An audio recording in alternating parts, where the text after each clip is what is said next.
Ahlan wa sahlan wa marhaban kepada Talibah Asbabikunal Awalun. Jazakallah khair Ustadz untuk waktunya. Semoga Allah senantiasa memberkahi waktu dan ilmu Ustadz. Alhamdulillahillazi bini'matihi tatimus sholihat. Atas limpahan nikmat yang Allah beri kepada kita semua pada malam hari ini. Semoga Allah senantiasa menolong kita, memberikan kita taufiknya. Amin. Baiklah, judul kita pada malam hari ini adalah kedudukan tinggi seorang ibu. Insya Allah di akhir materi seperti biasa akan ada sesi tanya jawab. Tafadolna untuk mempersiapkan pertanyaan terbaik. Bisa japri Ana, bisa juga di chat di kolom chat. Sebelum kajian kita dimulai, seperti biasa Ana mengingatkan diri Ana kembali dan kita semua untuk selalu meluruskan niat hanya kepada Allah untuk mengharapkan keridhaan dari Allah. Baiklah, kepada Al-Ustadz Rajali, Hafizallah kami persilakan. Tafadol masykuro ya Ustadz. Assalamualaikum warahmatullahi wabarakatuh. Alhamdulillahirabbil alamin wal aqibatu lil muttaqin wala udwana illa 'alal zalimin. Asyhadu an la ilaha illallah wahdahu la syarikalah wa asyhadu anna Muhammadan abduhu wa rasuluh. Sallallahu alaihi wa ala alihi wa sahbihi ajmain wa man tabi'ahum bi ihsanin ila yaumiddin. Amma ba'. Fa inna asdaqal hadits kitabullah wa khairul huda huda Muhammadin sallallahu alaihi wasallam. Syarrul umur muhdatsatuha wa kullu muhdatsatin bid'ah wa kullu bid'atin dhalalah wa kullu dhalalatin finnar. Para ummahat wa thalibat rahimani wa rahimakumullah. Kembali kita bersyukur kepada Allah Subhanahu wa taala di malam hari ini karena taufiknya, pertolongannya Allah memberikan kepada kita kesempatan kembali bersama dalam majelis kita ini. Salat dan salam semoga selalu tercurah kepada Nabi kita yang agung Rasulullah Shallallahu Alaihi Wasallam, kepada keluarga dan para sahabatnya tanpa terkecuali. Di malam ini dengan pertolongan Allah Subhanahu Wa Taala kita akan berbincang terkait dengan tema ya, kedudukan tinggi seorang ibu. Ya. Di mana kita mungkin pernah mendengar ya sebuah syair yang terkenal ya, al-ummu madrasatun idza a'dattaha, ya, bahwa seorang ibu itu bagaikan sebuah sekolah ya jika engkau mempersiapkannya dengan baik ya. A'datta sya'ban tayyibul a'raq ya. Jika engkau siapkan ya para wanita itu untuk menjadi seorang ibu yang baik ya, maka engkau telah mempersiapkan masyarakat yang baik pula ya. Syair ini adalah syair yang tentunya berkesesuaian dengan apa yang dikatakan oleh Nabi kita Rasulullah Shallallahu Alaihi Wasallam ketika Rasulullah menggambarkan seorang wanita itu sebagai seorang yang mengelola ya, bertugas mengelola rumah suaminya ya, dan dia dimintai pertanggungjawaban ya. Di antara penggalan hadis yang Rasulullah katakan adalah wal mar'atu ra'iyatun ala ahli baiti zaujiha ya. Dan wanita itu sebagai ibu mereka adalah pemimpin ya di rumah suaminya ya, wa waladiha, dan juga dalam urusan anak-anaknya, wahia mas'ulatun anhum, dan atas amanah ia sebagai pemimpin yang mengelola rumah suaminya, mengelola anak-anaknya, maka dia pun dimintai pertanggungjawaban. Maka kita katakan seorang ibu ya, itu sejatinya adalah seorang pendidik pertama ya bagi anak-anaknya. Ya, bahkan kata para ulama ya, para ahli pendidikan ya, mengatakan bahwa pertumbuhan generasi pertama dari suatu bangsa itu adalah yang pertama kali berada dalam buayan dan kasih sayang seorang ibu, ya. Jadi seorang ibu itu seyogianya, ya, sebenarnya dia telah mengambil jatah besar dalam perkara mendidik, membentuk, ya, pribadi seorang anak. Bahkan dikaitkan dalam pembentukan sebuah generasi, ya, sebuah generasi umat manusia. Jadi di antara kedudukan tinggi seorang ibu dalam Islam itu adalah karena ibu itu selalu disandarkan pada perkara yang terkait dengan tugas-tugas mendidik, ya, tugas-tugas mendidik. Di mana kita tahu bahwa tugas mendidik adalah tugas yang mulia, ya, tugas yang mulia. Hari ini kalau kita tanya, ya, sebenarnya eh, tugas yang paling mulia dalam kehidupan manusia itu adalah mendidik.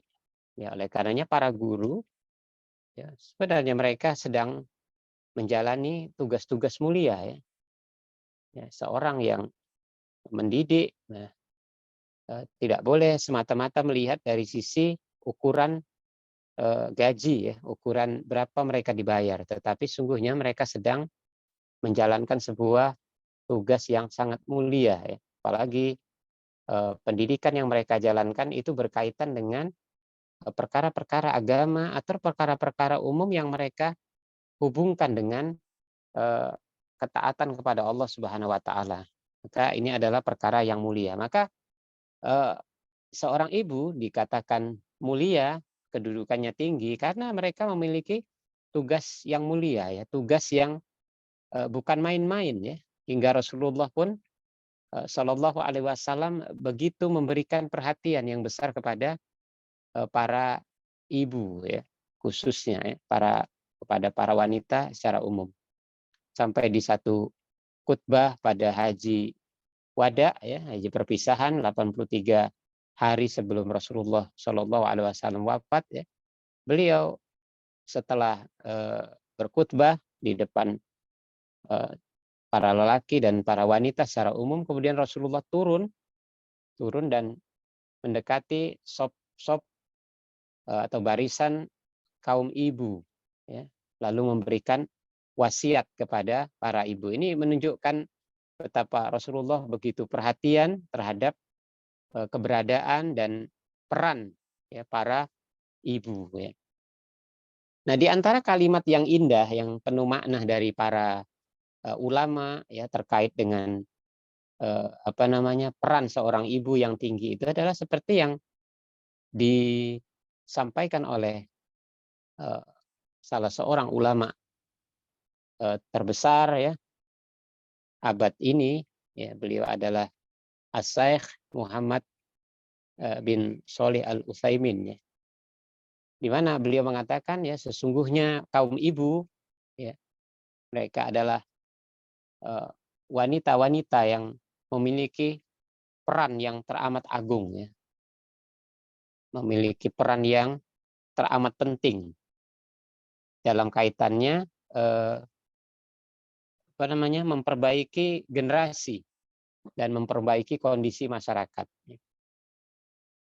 Ada yang bertanya, apa hubungannya antara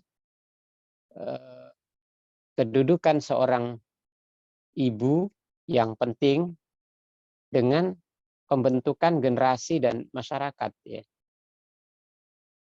Jadi penjelasannya adalah karena memperbaiki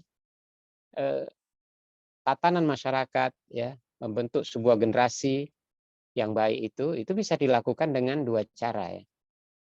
Dan biasanya dua kondisi inilah yang berlaku. Kondisi pertama adalah pendidikan yang dilakukan di apa namanya, di luar rumah, ya, seperti di apa misalnya di masjid, ya, di pasar, di pertemuan-pertemuan, di gedung-gedung, gitu. Maka kondisi ini dominasi adalah dilakukan oleh para kaum lelaki, ya, para kaum lelaki, karena mereka paling banyak beraktivitas di luar rumah. Tetapi untuk pendidikan di dalam rumah, ya, alias di balik dinding, ini adalah perbaikan yang perannya itu paling banyak dipegang oleh para wanita, yakni kaum ibu. Ya, umumnya dipegang oleh. Kenapa? Karena para ibulah yang paling banyak tinggal di rumah ya bersama anak-anak mereka. Maka kita katakan bahwa separuh kebaikan, separuh peran, kontribusi besar dalam mendidik manusia itu ada pada perannya seorang ibu. Bahkan kata para ulama yang menelaah lebih jauh lagi bahwa bukan hanya separuh, tapi lebih dari itu. Karena eh, jumlah wanita itu lebih banyak daripada lelaki. Ya. Peran mereka sebenarnya besar sekali. Ya. Tapi peran yang dimaksud adalah peran-peran yang memang direstui dalam syariat ini, ya, diridhoi dalam syariat ini. Mereka berperan sesuai dengan fitrahnya sebagai wanita di tempat-tempat yang terhormat, ya, yakni diantaranya adalah rumah-rumah mereka atau tempat-tempat pendidikan yang kira-kira mereka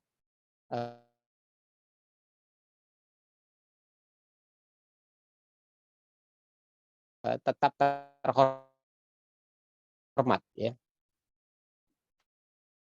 tidak terlecehkan. Berbangga dan berbahagialah menjadinya, ya, diakui perannya dalam membentuk tatanan masyarakat dan bahkan generasi demi generasi. Bagaimana caranya seorang ibu, ya, dan wanita secara umum bisa menjadi uh, seorang pendidik, ya, mempersiapkan dirinya agar menjadi pendidik bagi anak-anaknya. Ya, tentunya ini memerlukan tahapan-tahapan, ya, ada proses yang terjadi. Tidak mungkin seorang wanita dilahirkan kemudian dia menikah dan menjadi seorang ibu langsung dia menjadi seorang yang ahli dalam mendidik. Dan kemudian dia mampu memberikan yang terbaik buat anak-anaknya. Tentu dia harus menjalani proses-proses yang cukup panjang, ya, untuk menjadikan dirinya itu layak, ya, menjadi seorang pendidik, ya, khususnya bagi anak-anaknya. Yang pertama yang dia lakukan tentunya adalah berusaha memperbaiki diri sendiri, ya, memperbaiki diri sendiri. Ini tentunya ia bisa lakukan dengan banyak menyerap ilmu, ya, menyerap ilmu.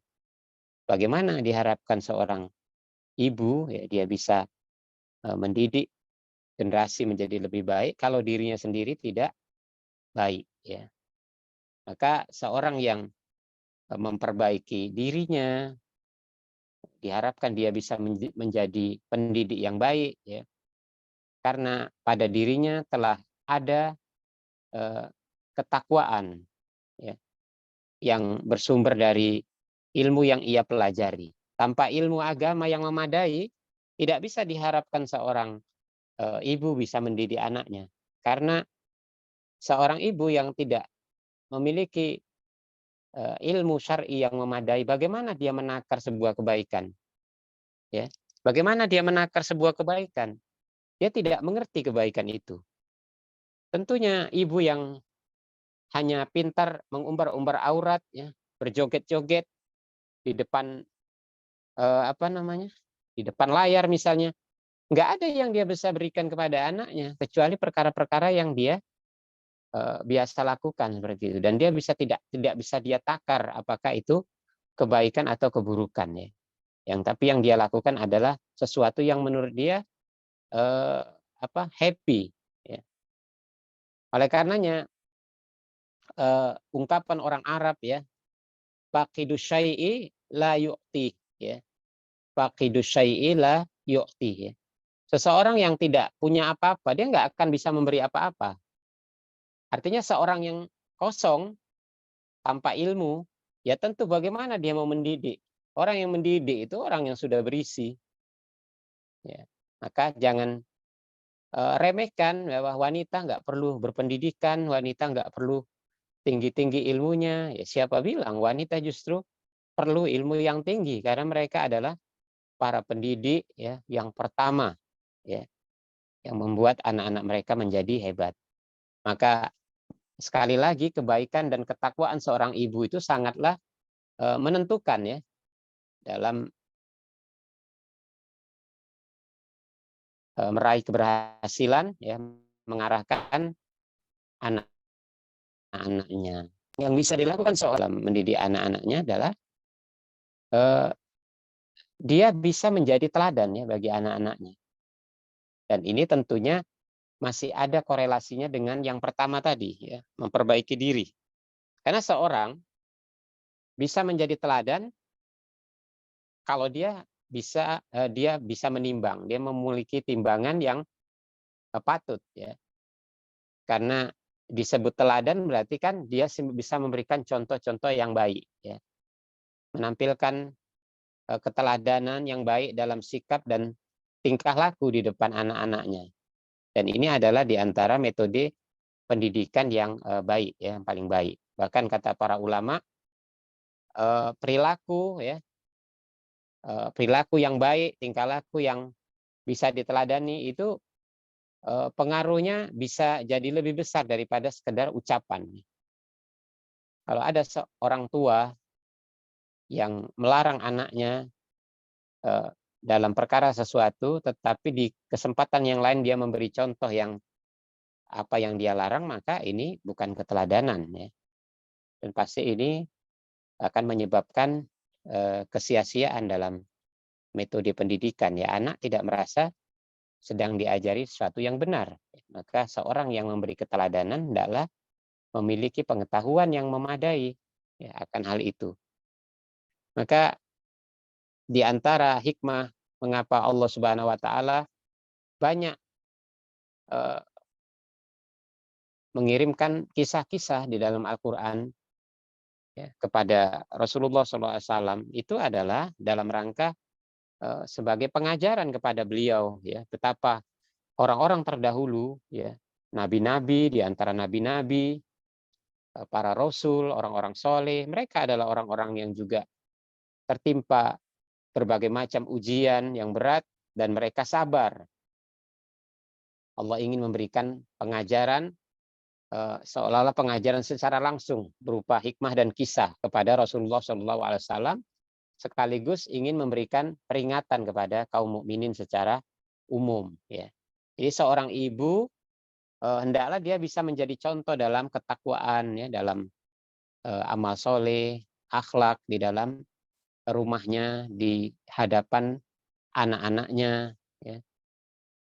Sehingga ini bisa terekam dan menjadi eh, apa namanya, pelajaran yang berharga bagi anak-anaknya ya, melekat dalam jiwa mereka.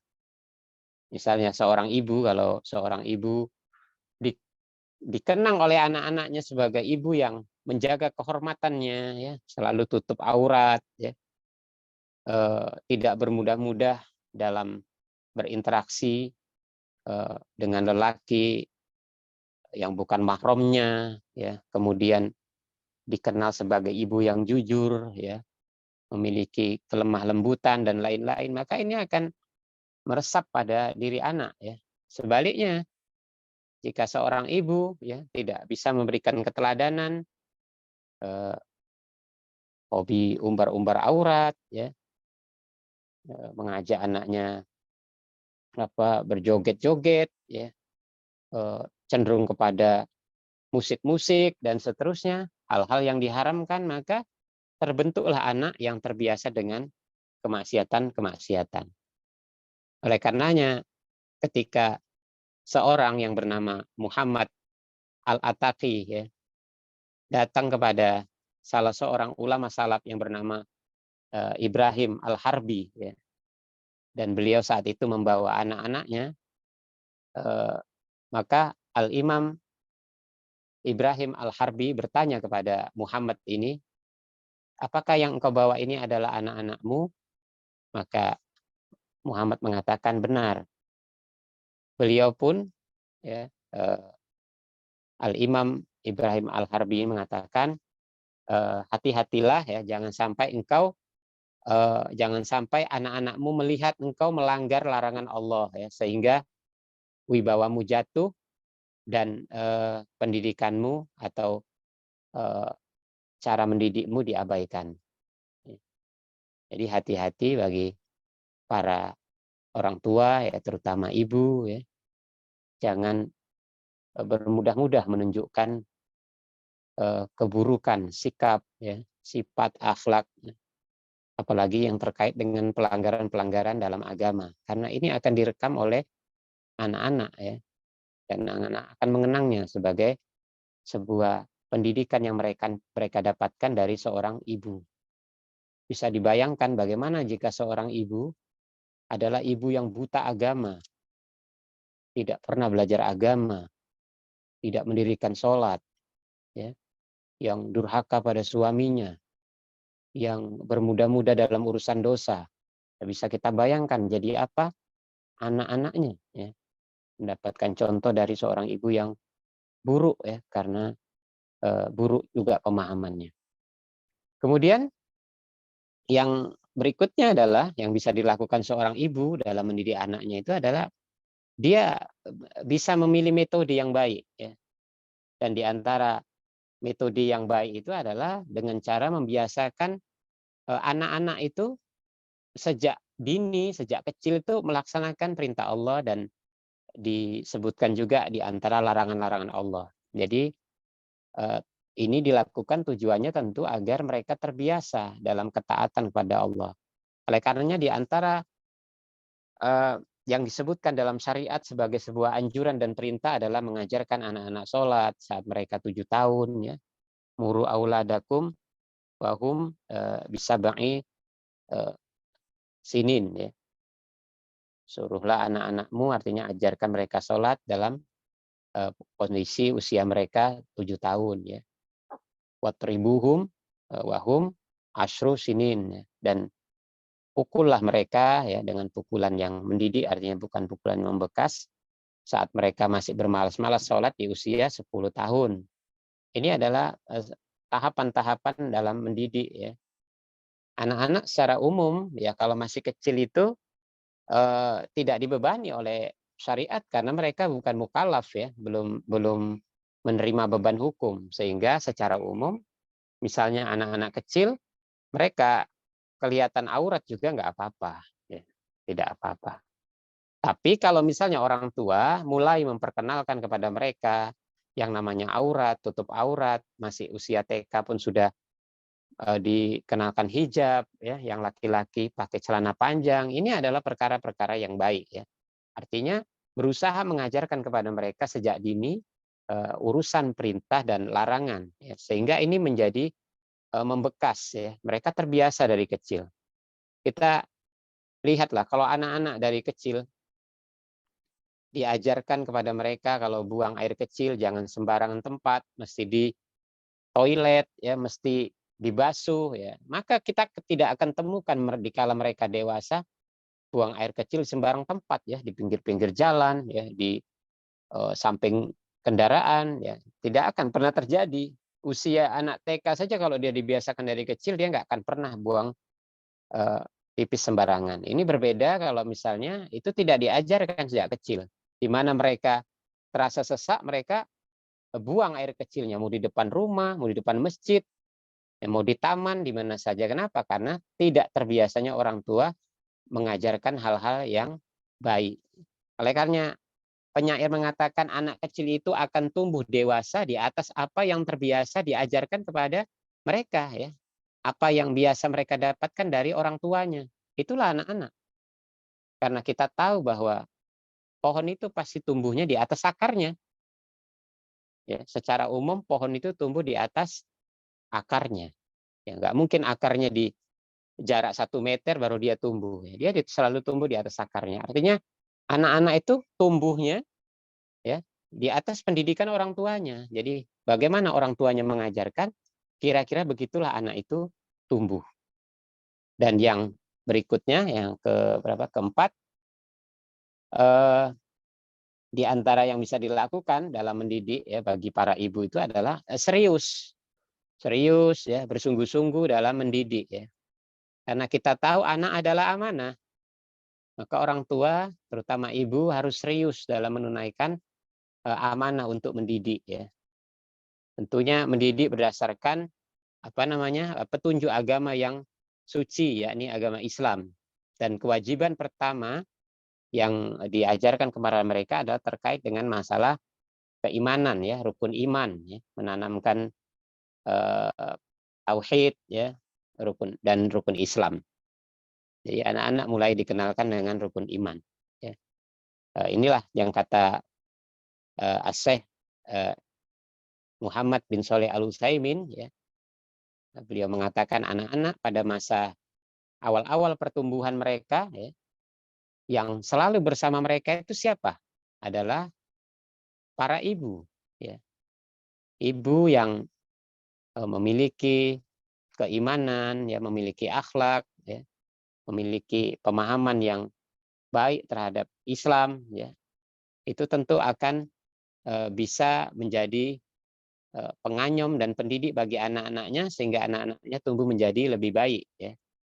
Dan dalam hal ini tidak boleh seorang ibu itu pasrah terhadap kenyataan yang ada. Misalnya dia melihat anaknya agak sulit, ya. Orang orang Jawa bilang angel di dibimbing, dididik, ya. Jangan pasrah, jangan mengatakan, ah sudahlah memang sudah begitu nasibku, anakku begini, nggak bisa diatur, nggak bisa dibentuk. Lalu dia pasrah dan eh, melepaskan tanggung jawabnya, ya, membiarkan keadaan anaknya tumbuh dalam keadaan yang buruk, ya. Karena kalau tidak ada perubahan maka dikhawatirkan ini akan menjadi beban yang berat bagi orang tuanya di dunia maupun di akhirat, ya. Ya. Maka kita akan menemukan di dalam sejarah, ya, bagaimana para ibu yang hebat, ya, para ibu yang mulia dengan ketinggian kedudukan mereka, ya. Ya, banyak sekali dalam sejarah, tapi kita mungkin bisa menyebutnya di antaranya ada Al-Khonsah, ya, yang dikenal sebagai seorang ibu dari para mujahid, ya, memiliki 4 orang anak lelaki, ya, memiliki 4 orang anak lelaki, di mana dia mengantarkan anak-anaknya itu ke tengah-tengah medan pertempuran, ya. Di waktu malam mereka di dalam kemah, di antara ribuan kemah, Al-Khonsah pun berwasiat kepada anak-anaknya, ya. Dia mengatakan, anak-anakku, kalian memeluk Islam dan hijrah itu di atas ketaatan dan kerelaan kalian, ya, demi Allah, dan tidak ada sesembahan selain Dia, ya. Sungguh kalian berempat ini terlahir dari ibu yang sama, ya. Aku ini adalah seorang ibu yang tidak pernah mengkhianati ayah kalian, tidak pernah mempermalukan paman kalian, tidak pernah mencoreng nama baik nenek moyang kalian, katanya. Dan kalian tahu bahwa Allah telah mempersiapkan balasan yang besar bagi seorang muslim yang membela agamanya, memerangi orang-orang kafir, ya. Ketahuilah anak-anakku, katanya, negeri akhirat itu adalah negeri yang kekal, negeri yang lebih baik daripada dunia. Maka jika besok pagi Allah masih memberikan kesehatan kepada kalian, maka bersemangatlah untuk bertempur memerangi orang-orang kafir, ya, musuh-musuh Allah itu. Sampai keesokan paginya, ya, terjadilah pertempuran eh, dua dua kubu, ya. Ini adalah peperangan melawan orang-orang kafir Persia, dan setelahnya Al-Khonsah mendengar kabar bahwa keempat putranya tewas, ya, dalam artian syahid di dalam peperangan.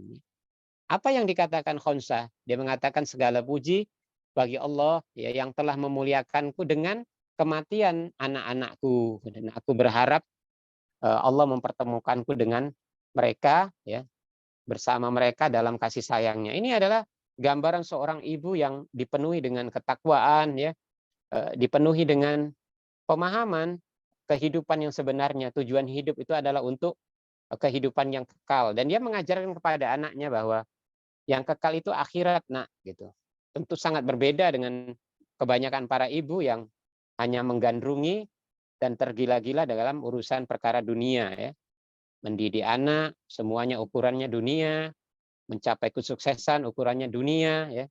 Nah, ini perlu diubah bagi seorang ibu yang hebat, ya. Kemudian kita juga mengenal para ibu seperti ibunya Al-Imam Sufyan Al-Tsauri. Ya, Sufyan Al-Tsauri ini adalah ulama di zaman tabi'ut tabi'in ya, dikenal sebagai seorang yang faqih, ahli hadis ya, bahkan disebut sebagai Amirul Mukminin fil hadis ya, pemimpin kaum mukminin dalam urusan hadis ya. Beliau adalah seorang yang sejak kecil dididik ibunya sampai dia sadar betul bahwa ilmu adalah segalanya, dan beliau ingin merantau menuntut ilmu lebih dalam, tetapi tidak memiliki pembiayaan karena beliau dari keluarga yang sederhana. Dan ibunya terus mensupport beliau dengan mengatakan, jangan pikirkan biaya, itu ibu yang tanggung. Berangkatlah engkau untuk menimba ilmu. Ini ibu yang luar biasa. Ada lagi para ibu seperti ibunya Imam Asy-Syafi'i rahimahullah taala, ibunya Imam Ahmad, begitu juga ibunya Imam Bukhari, yang ketiganya mendidik anak-anak mereka dalam kondisi sendirian ya. Jadi tanpa suami, karena mereka para imam yang ditinggal oleh ayah-ayah mereka sejak mereka kecil, bahkan ada di dalam kandungan. Mereka mendidik, membesarkan, mengasuh, mengantarkan kepada guru-guru ya, sehingga menjadilah putra-putra mereka imam-imam kaum muslimin ya, terdepan di kalangan umat manusia. Nah, gambaran ini menjadikan mudah-mudahan menjadikan motivasi kepada kita, terutama para ibu ya, untuk menjadi ibu-ibu yang hebat ya, ibu-ibu yang sesuai dengan kedudukannya ya, tinggi di sisi Allah Subhanahu wa taala, disebabkan atau disandarkan pada tugas mereka yang mulia, yakni mendidik anak-anaknya. Demikian wallahu taala a'lam. Naam, jazakallah khair Ustaz atas penjabaran materinya. Ana izin membacakan pertanyaan yang telah masuk terlebih dahulu Ustaz. Bagi akhwat yang ingin bertanya, tafadhol untuk menuliskan di kolom chat. Baiklah, pertanyaan pertama Ustadz. Assalamualaikum warahmatullahi wabarakatuh. Semoga Allah memberkahi Ustadz, keluarga kita, dan kaum muslimin. Ustadz izin bertanya, Ustadz bagaimana hukumnya jika seorang anak merasa tidak dekat kepada ibunya, seperti tidak ada ikatan batin dan lebih dekat dengan orang lain, sebab ditinggal sejak kecil. Lalu bagaimana sikap terbaik seorang anak ini kepada ibunya? Apakah cukup sesekali menghubungi dan membantu sekedarnya tanpa perjuangan yang besar? Mohon nasihatnya Ustadz. Jazakallahu khair. Iya, kita kembali kepada tugas anak ya, atau sikap anak secara umum ya kepada orang tua itu adalah eh, berbuat baik kepadanya ya, berbuat baik kepadanya secara umum. Ya, berbuat baik ya bisa dalam artian berbakti, ya, membantu, ya, memperhatikan dan seterusnya. Adapun ya, teknisnya, apakah pengabdian itu intensitasnya bagaimana, frekuensinya seberapa banyak, ini tentu dikaitkan dengan masalah eh, situasi dan kondisi ya. Tentu anak-anak yang posisinya jauh dari orang tuanya, bentuk pengabdiannya tidak sama dengan anak-anak yang dekat jaraknya dengan orang tuanya, dan kewajiban itu secara teknis tentu berbeda ya, tentu intensitas dan frekuensinya berbeda. Allah lebih tahu dalam urusan ini ya. Tapi yang lebih ditekankan adalah masalah bahwa seorang anak mengerti bagaimanapun jauhnya hatinya dengan ibunya, itu tetap ibunya, dan dia tetap memiliki kesempatan untuk berbuat baik kepada orang tuanya disesuaikan dengan keadaannya, kemampuannya, waktunya, dan seterusnya. Dan Allah menilai isi hati ya, isi hati kita. Ada anak yang jauh dari orang tua tapi dia bisa lebih intens ya memperhatikan orang tuanya, mungkin dengan komunikasi via telepon ya, video call dan seterusnya. Ada anak yang mungkin berdampingan dekat rumah dengan orang tuanya, tapi malah bisa 3 bulan nggak ketemu orang tuanya karena hatinya tidak pada orang tuanya. Jadi ini semuanya terkait dengan masalah bagaimana hati dia ya, diisi dengan eh, dengan perhatian ya, dengan keyakinan bahwa tugas sebagai anak ya berbuat baik kepada orang tuanya.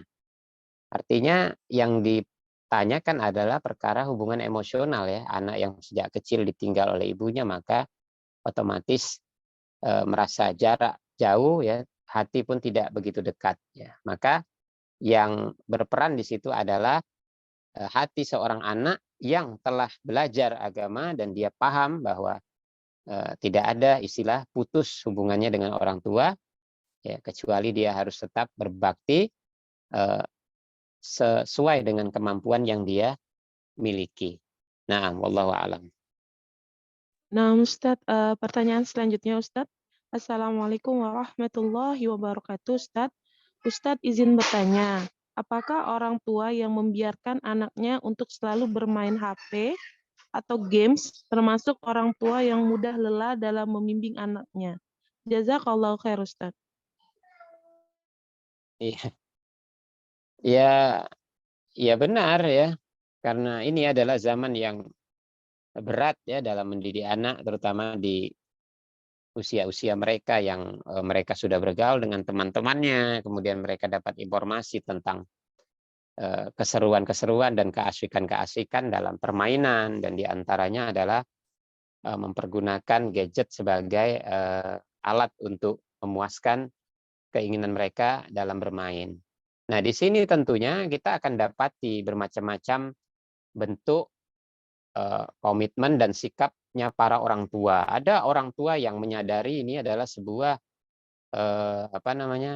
kekeliruan jika anak itu dibiarkan ya menghabiskan waktu-waktu mereka dengan gadget ya, yang tentunya dampak dan efeknya kita sudah tahu semua begitu berat ya.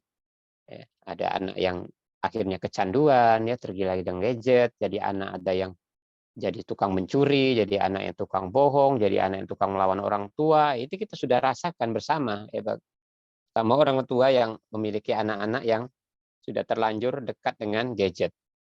Nah, jika itu dibiarkan dan merasa pasrah, ini adalah bagian dari cara yang salah ya. Tentunya orang tua harus terus memikirkan cara yang tepat ya, berkomunikasi dengan mereka, mencari alternatif, bagaimana mengisi waktu-waktu mereka dengan perkara-perkara yang bermanfaat, yang berguna untuk mereka, terus berusaha untuk mengurangi intensitas mereka terhadap gadgetnya itu ya, dengan game-gamenya itu ya. Teruslah berusaha dengan mencari tahu ya, berkonsultasi dan sharing dengan para orang tua yang lain, teman-temannya yang mungkin sudah bisa melewati masa-masa yang sulit dalam rangka untuk mendidik anaknya, memisahkan mereka dari gadget ya. Kalau pasrah dan membiarkan mereka ini terus-menerus seperti itu ya, berarti namanya sudah apatis ya. Dan inilah pembahasan yang kita sebutkan tadi, tidak boleh seorang orang tua itu apatis ya dengan mengatakan ya sudahlah ini nasibku, memang susah anak ini, lalu dia pun pasrah, dan kepasrahan ini tidaklah kecuali dia akan memperoleh buah yang pahit ya. Dia akan merasakan anaknya semakin lama berubah kepada keburukan ya. Dan jika dibiarkan akhirnya merepotkan orang tua sendiri ya, dunia dan akhirat ya. Semoga Allah mudahkan untuk mengatasi ya anak-anak kita yang eh, cenderung kepada perkara-perkara menghabiskan waktu-waktu mereka pada perkara-perkara yang tidak bermanfaat. Nah, Jazakallah khair Ustadz. Pertanyaan selanjutnya, Ustadz, bolehkah orang tua meminta anaknya yang bekerja atau tinggal di kota lain pulang ke kampungnya untuk menemani dan merawat orang tuanya? Padahal si anak memiliki pekerjaan dan harus berhenti jika pulang. Apakah salah jika orang tua Apakah salah jika orang tua berkeinginan seperti itu, Ustadz? eh,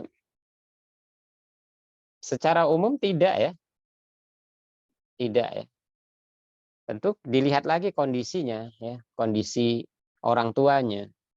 Jadi kebutuhan terhadap itu tentu bertingkat-tingkat ya. Ada orang tua yang memang nggak punya anak lain selain anak itu yang diharapkan menemani, kemudian kondisi orang tua yang mungkin sudah tua atau memang sudah sakit-sakitan, atau orang tua yang memang sulit berpisah dengan anaknya.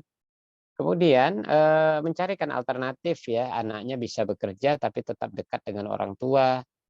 Adapun bagi anak sendiri ini adalah sebuah tantangan dan sekaligus rezeki ya. Kalau misalnya dia punya kesempatan, diharapkan orang tuanya untuk dekat dengan orang tuanya, merawat, ya menemani dan seterusnya. Adapun urusan pekerjaan itu adalah urusan yang sebenarnya remeh ya. Sebenarnya remeh dalam artian Allah akan mengganti ya, pekerjaan yang dengan pekerjaan yang lebih baik, lebih berkah. Manakala niat anak adalah melepaskan pekerjaan demi orang tuanya, karena ini adalah bentuk kebaktian ya, kebaktian seorang anak kepada orang tuanya. Ya. Tentunya dengan bertawakal kepada Allah, meyakini dengan keyakinan yang seyakin-yakinnya bahwa seseorang yang meninggalkan sesuatu yang mubah untuk mendekati sesuatu yang wajib ya, dan berbuat baik pada orang tua adalah perkara yang wajib, maka pasti Allah akan berikan ganjaran dan sekaligus mengganti apa yang dia tinggalkan itu, yang mubah tadi dengan yang lebih baik. Nah, Allah alam. Jazakallah khair Ustaz. Pertanyaan selanjutnya. Bismillah, Afwan Ustadz mohon izin bertanya. Bagaimana cara yang baik, cara mendidik anak yang dalam keluarga seorang ayah belum berhijrah sepenuhnya, sehingga cara mendidik anak agak berkendala dengan prinsip masing-masing, biar tidak menimbulkan perselisihan. Syukron jazakallah khair Ustadz.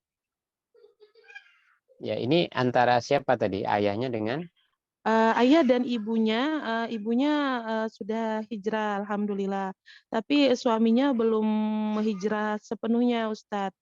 Sehingga suami istri sering, bentrok untuk cara mendidik anak. Yang satu mungkin sudah ingin menjalankan sunnah, tapi yang satu masih berpikir kasihan, mungkin seperti itu. Biasanya seperti itu Ustadz. nah, ya ini adalah sebentuk tantangan dan sekaligus apa namanya? Peluang ya, peluang dalam dalam meraih pahala ya.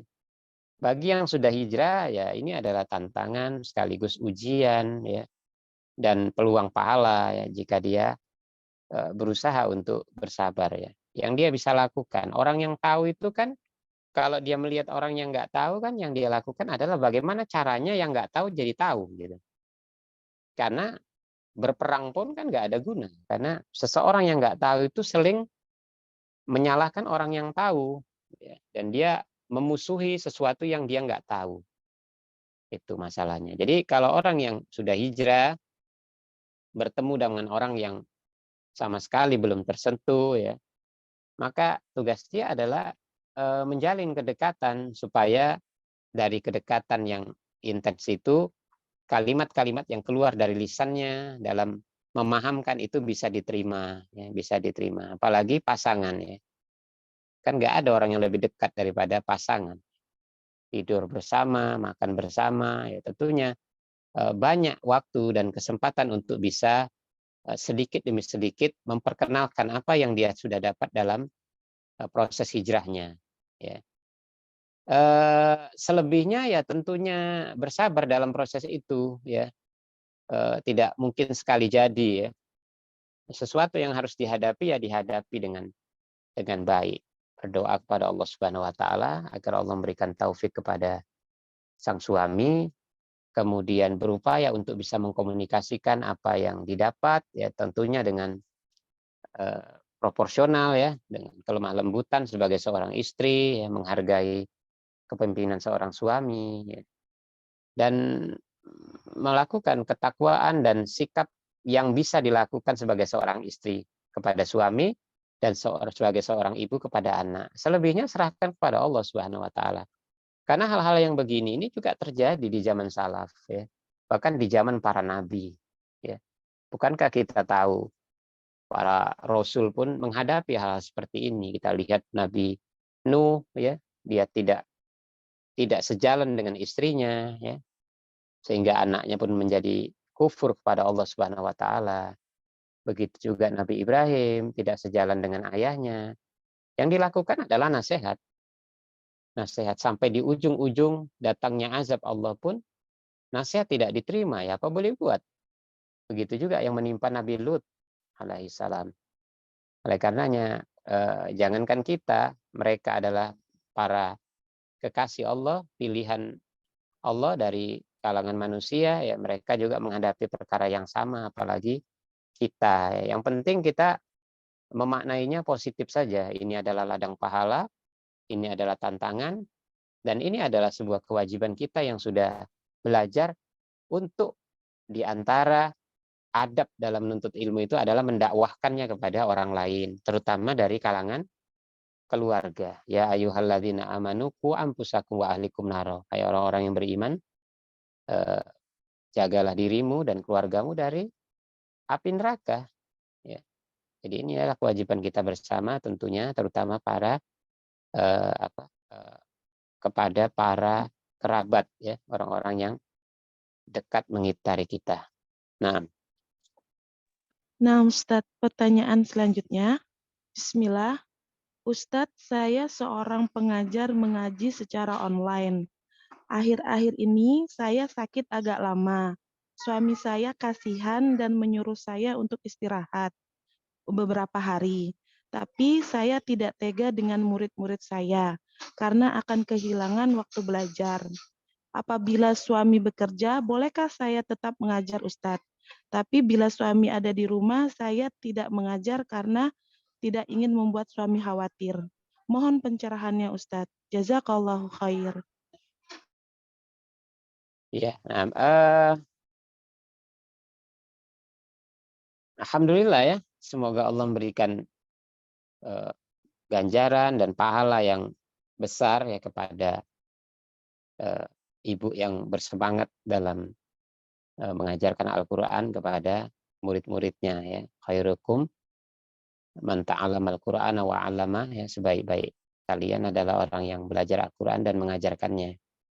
Adapun larangan dari suami itu ya diukur dulu, maksudnya larangan ini sifatnya apa, mutlak atau sekedar saran ya.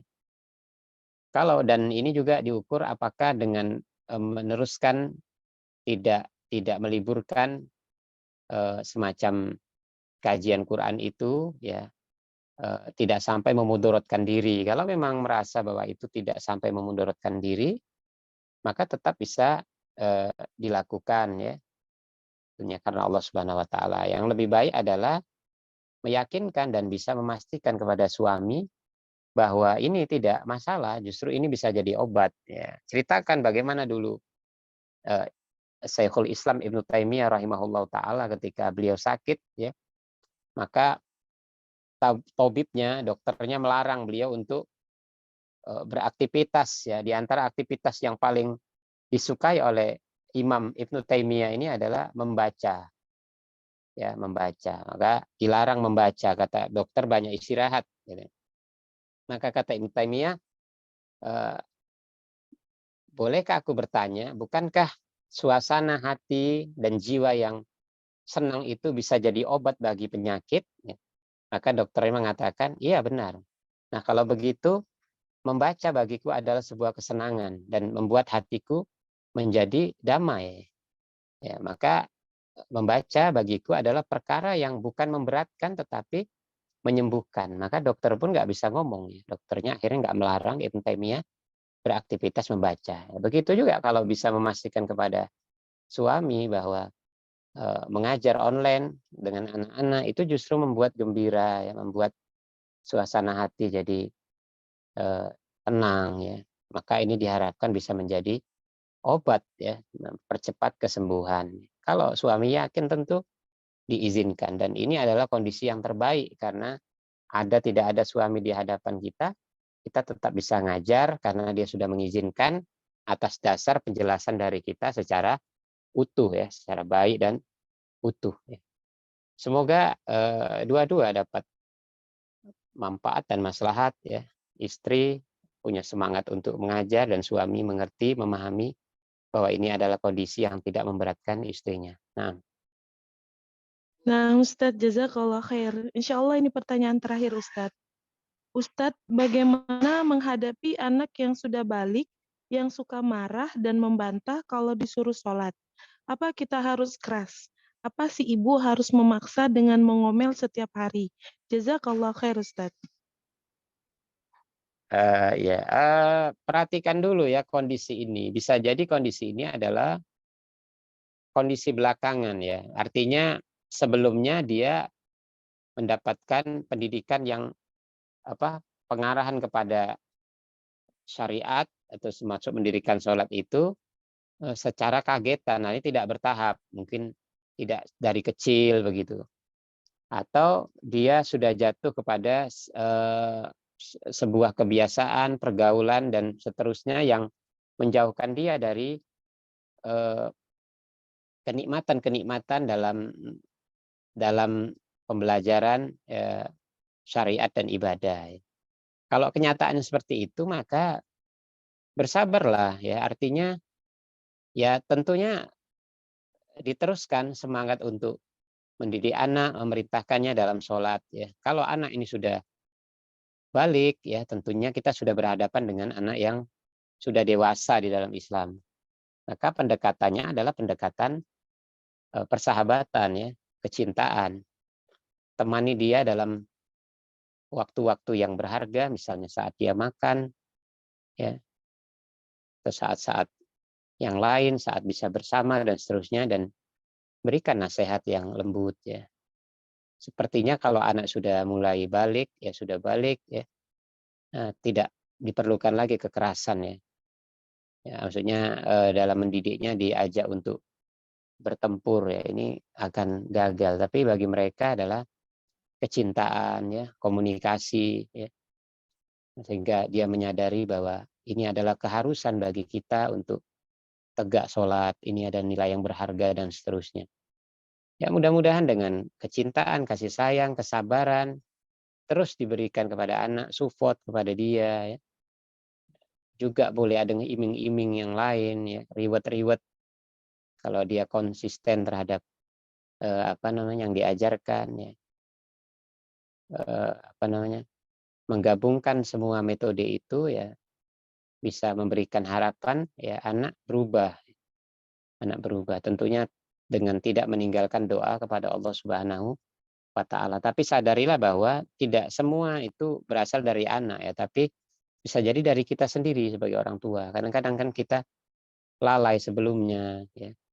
Belum lagi dosa-dosa yang banyak ya bagi kita. Kita harus bertobat, memperbaiki diri karena itu adalah bagian dari penghalang-penghalang ya bagi anak ya sehingga dia bisa menjadi anak yang soleh.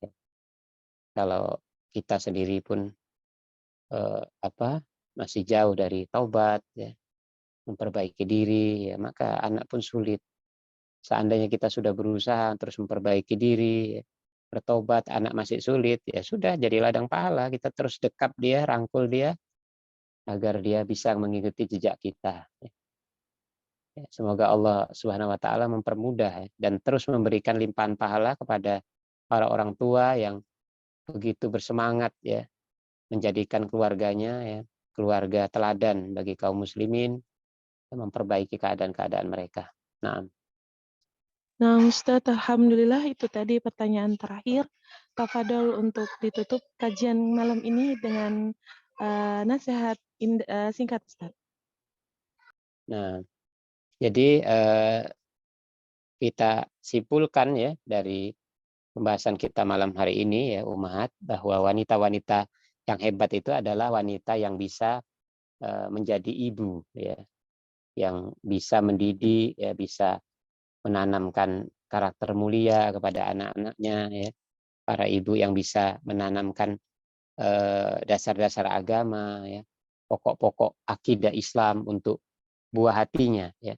Terus bersemi semangat di dalam dirinya bahwa inilah yang namanya kehidupan ya, menuju sebuah kehidupan yang tidak lagi bertepi ya.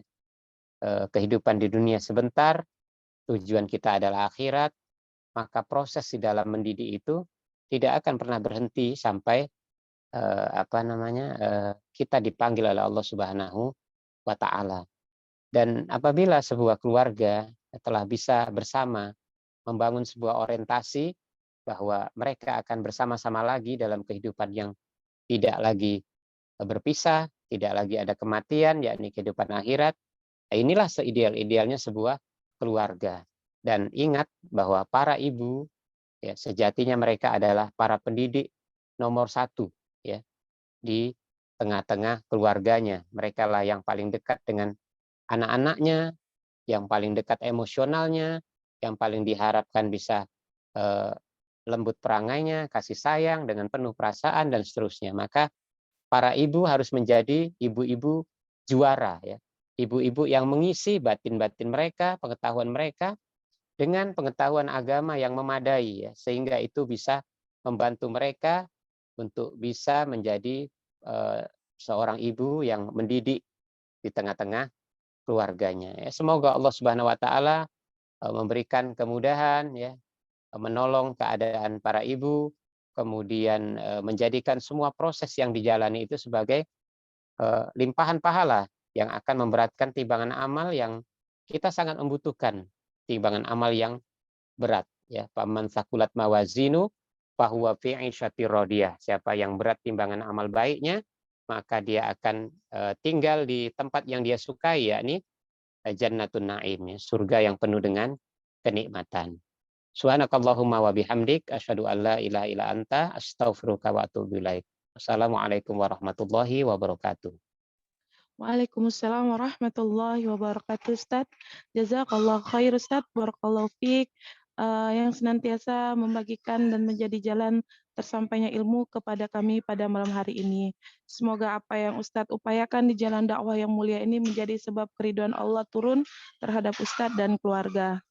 Akhwat, semoga Allah tolong kita untuk menjadi ibu terbaik untuk keturunan kita, membimbing anak-anak kita, keturunan kita di atas agama Allah, jadi ibu yang tidak mudah lelah dan mudah pasrah, tapi menjadi ibu pencetak generasi Rabbani. Amin Allahumma amin. Jazakallah khair Ustadz, barakallahu fiik, jazakunullah khair akhwat, barakallahu fikunna. Wassalamualaikum warahmatullahi wabarakatuh. Waalaikumsalam.